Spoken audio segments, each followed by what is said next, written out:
একজন বাবা কতটা আত্মবিশ্বাস, কতটা হতবাক, কতটা নির্বাক হলে সে বলতে পারে আমি আমার মেয়ের হত্যার বিচার চাই না। কেন চান না তিনি? তিনি চান না, তিনি সাংবাদিকদের বলছেন যে এই দেশে ধর্ষণের বিচার হয়েছে এমন কোনো রেকর্ড আপনাদের কাছে আছে কিনা। দেখুন, আমাদের দেশে একটা ছোট্ট ফুটফুটে সন্তান শিশু আমাদের কোল থেকে ছিটকে পড়ে যাচ্ছে। কেন? এর জন্য কারা দায়ী? দেশের সরকার, দেশের আইন? কার জন্য, কি জন্য এই র্যাপিস্টদের বিচার হচ্ছে না?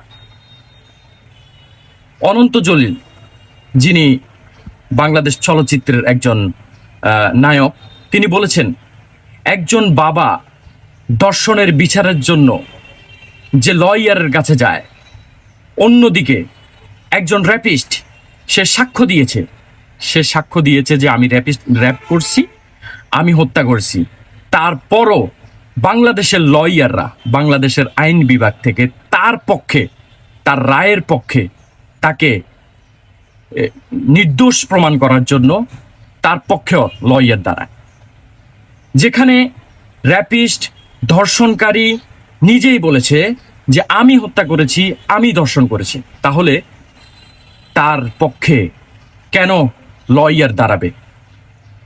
বাংলাদেশের এই যে রামিসার বাবা বলেছে যে আমি কোনো বিচার চাই না, এই দেশে কোনো বিচার হয় না, কতটা কষ্ট পেলে একজন বাবা এই কথাটা বলতে পারে?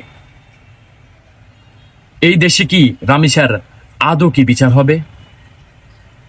আজকে থেমে থাকার দিন নয়, আজকে আওয়াজ তোলার দিন।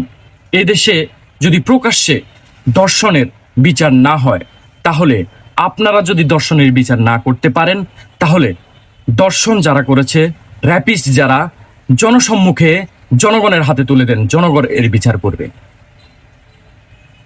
কেন একজন নিষ্পাপ শিশু এভাবে দিনের পর দিন, বছরের পর বছর ধর্ষণ হবে, হত্যা হবে?